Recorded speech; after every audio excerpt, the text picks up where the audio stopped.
Alright, what's up y'all, it's LakerFan here. As y'all can see by the title of today's video, we're here to talk about the good and the bad of a pure lockdown in NBA 2K20. So I hope y'all enjoy. If you do, feel free to drop a like, sub if you're new, turn on them noties, all that good stuff. Let's try this video to 1,000 likes in the first 24 hours.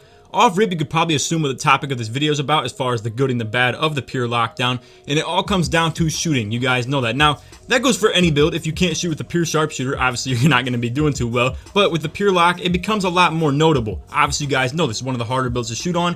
Most pure lockdowns are going to have around 50 3-pointer, 4 shooting badges, and have the title two-way finisher. Now, you can see they have 2 players on their team with the title two-way finisher, but because we play goofy 2K20 where you can't identify what a build is before the game starts, I'm going to do that for y'all in the pregame intros because I know. So essentially, on the far left, they have the pure lock. Like I said, he has around 50 3-pointer, 4 shooting badges. I identified that later because I have defensive leader. I was able to see his percentages. I'm going to point that out as we get through this gameplay too. But the guy in the middle, he's a play lock pie chart, similar to the two-way slashing playmaker. It just has less playmaking, more finishing.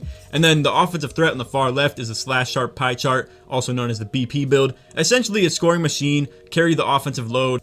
Now, when you have a BP build that's on the far right there that has gold dimer at max and try to combine it with the pure lock that has 50 3-pointer and 4 shooting badges and he's already at a disadvantage when it comes to shooting, I'm not going to lie and say the difference between gold dimer and Hall of Fame is massive, but when you're already at a disadvantage like that in the shooting game, you need as much as you can get. So I don't really advise, if you're ever going to try to run with a pure lock anywhere in the stage or park or pro-am or anything like that, I don't advise to be using it if your point guard doesn't have Hall of Fame dimer. And this one, I can guarantee didn't. So to move along with the gameplay, we have 2 different pure locks that are in this game. Now you can see Kitchen LA, he's on an incomplete pure lock. He only has actually 2 shooting badges on top of that. And I'm on my finisher as well. You know what? I just went back after recording for like 2 minutes, and I gotta say, this game started off super ugly. I kind of forgot about this. I review all my gameplays like 2 or 3 times, but you can see, look at this, bad pass right there. It was bad roll on my part as well. Then he takes it into the hoop, kind of bailout passes and interception, and then AK shoots an early or something like that on this right here, wide open shot. Gets the early glitch, he calls it, and then, you know, they just come out here and do some BS on this possession as well. I'm not gonna lie, back and forth, this was some bad start to the game. But with all that said, I do have a lot of good points that I want to talk about in this game. So you're going to see later on, pretty early in this game, I identify which of the builds, and that was the last really weird thing that happens. And then they get the fast break right here. But I identified pretty early on, you can see right here, I'm going to break this down.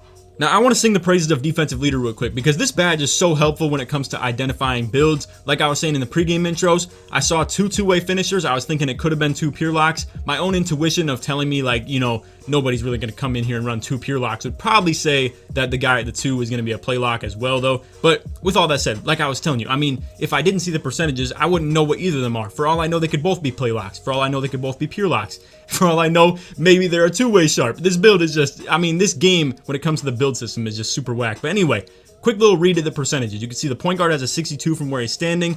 The guy at the right wing has a 26 or 28. I'm really bad with the reading and stuff, but anyway, on the far right corner, you can see he has a 8 or 9%, something like that. Long story short is I can tell that it was a pure lock, play lock, and all that stuff, and I'm gonna make that dude in the right corner shoot, absolutely. And then he comes up here, grabs it on the wing, has a 0% as he catches it. I'm like, okay, go ahead and shoot it. Now, for anybody who's new to the defensive leader or new to 2K20 and just doesn't understand how that stuff works, it doesn't mean that he has a 0% chance to hit the shot. It's just 2K's identification of like what the build is. That's what it means to me, at least. So me knowing how much respect I'm going to give a pure lock from the wing with gold dimer at max, I already know I'm going to let him shoot that stuff. Now, one adjustment that I wish we would have made in this gameplay, and this is one major thing that I didn't really make happen, but it's something that I really want to tell you guys about. Now, when they have a solid shooter who's spotting up in one corner, but a horrible shooter that's spotting up in the other, I would recommend to put your best defender on the worst shooter. If they're never going to give that guy the ball, like for instance,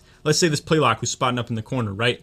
If they're never going to give him the ball, even though me and Kitchen had a tweak moment right here and he shoots an early, if they're never going to give him the ball and he's just going to spot up corner and shoot, I would say to put your worst defender on the better shooter and put your best defender on the worst shooter so that you can help off and double team off that pure lock whenever you want to. Now, is it a good idea to give up wide open threes on stage threes? Not necessarily, but if you're ever looking to translate this to park or anything like that too, and that really is why me and Kitchen are coming out here guarding the best builds, because a lot of times with a pure lock, even AK right here, you know, on the far right corner, shots top 5. I didn't really clarify that I call him that in the intro, but even he is okay with defending a pure lock because generally they're not going to do too much when it comes to the offensive game. And even if they do get a backdoor or a dunk on him, it's just a 2-point shot at the end of the day. And you can see earlier in the possession, I help off, double team off the, off the pure lock that's driving, and then get the block. Now, with all that said, it doesn't become problematic if you can still shoot. Now, this pure lock, he couldn't shoot, and I'm not going to sit here and blame it all on him. Like I said, he was playing with gold dimer. He was playing with, probably maybe even gold floor general low key. It depends if the play lock at the 2 was using it. But with all that said, I really wanted to give you guys the point of how I think if AK were guarding that dude in the Bulls, like, the Bulls throwback shorts right there on the left corner, I think it would have been a really good idea. Now, you can see why. Is that, we can make that dude shoot 50 from the corner whenever he wants to, and Kitchen can help off whenever he wants to in this situation, and we're gonna test his ability to shoot flat out. And then, if he's gonna move up to the wing like that, that's even more crazy. I can drop down, rotate, AK rotates up to the top. Long story short is, all of this revolves around the fact that he has low three-pointer and low shooting badges, and probably doesn't really have the ability to hit, if we're being honest. Now, could he? Yes, obviously that's the good and the bad of the pure lock, and that's what we're here to talk about. So, with all that said, if you can shoot reliably with the pure lock, it becomes a nightmare to play. I mean, bro, when you play pure locks who do not miss from the corner, and you have to treat them like a two-way sharp or even a pure sharp half the time, and hug up on them, never let them get a shot or anything like that, and then they still provide Hall of Fame, like the best defense that you could possibly think of in 2K20, that becomes problematic, and that's what we're here to talk about. So you're gonna see Kitchen over here is on a pure lock. He's not maxed out, like I was saying. He doesn't really have his shooting badges, but he's out here banging, and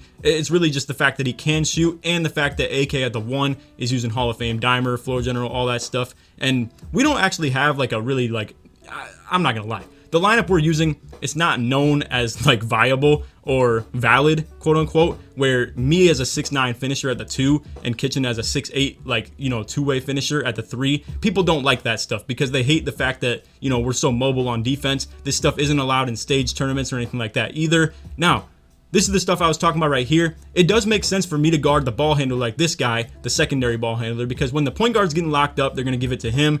They're going to look to him to try to score a little bit. Kitchen kind of misses me on the lob. And, I don't so much love the finisher in situations like this as far as like how good it is in comp a lot of times. So I want to go ahead and break this down for you guys. So there's not many other builds that can do this right here. I fake the screen, run the slip, right? But it's super contested. He drops. You would think I'm going to get bumped, right? But this is the lob animations that I unlock for being the finisher. Obviously, being a slasher, it's kind of nice when you actually can do things like this and make the contested finish on a lock as well. And there's really not a lot of other builds that can do that as far as being a viable screen setter. I mean, obviously a pure slash could, but that's not going to be a legitimate screen setter. I mean, like I said, rim sharps and pure rims, they don't really finish that too consistently because they don't even get the lob animation right there.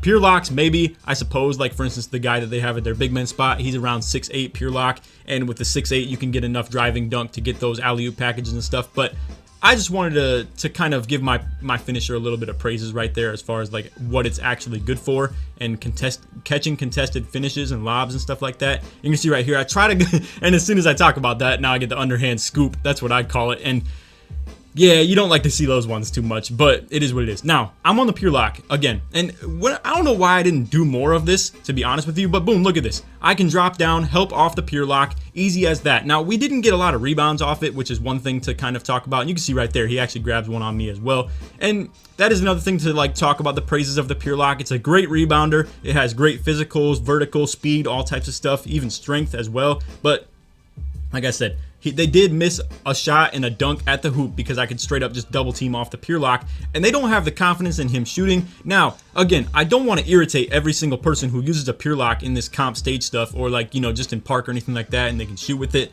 I understand that y'all can shoot with pure locks. I totally do. I've seen it firsthand. Like I was saying earlier in the video, it really is irritating when you play pure locks who shoot like two-way sharps or literally pure sharps and they just never miss from the corner. It's ridiculous and it's really irritating at the same time. But the pure locks who can't shoot too consistently, they really, like, their problems are shown. You can see Kitchen was able to bait. They just have nowhere to go with this stuff because they just don't feel reliable enough to pass to their left corner. He gets all nervous and stuff, shoots the early. I mean, at the end of the day, this wasn't exactly the highest level of like comp and, outcome of the game that I was hoping that they would compete with. But with all that said, like I said, I do understand how nasty a pure lock can be if you are good at shooting with the build, because then if you want to talk about that stuff, 99 defensive ratings, you can get through screens without help. You know, you don't really need too much backside help with your big man. You don't really have to worry about playing sides or anything like that. You could stop people from getting buckets at all instead of, you know, just playing sides and giving up twos and whatnot. And that is the way that I like to play. I like to play sides. I like to just go ahead and keep the pace of the game. You can see AK was lacking right there. But anyway, just understand as we finalize this video and finish it up, I want you guys to understand this video was more about the good and the bad of a pure lock in 2K20. There's a lot of good, there's a lot of bad. You can have all types of outcomes depending on how good you are as a player. Now, is it the hardest thing in the world to shoot with 50 3-pointer and 4 shooting badges? Not really, especially off Hall of Fame Dimer, and if you have floor general and stuff like that, passing with playmaker takeover occasionally as well.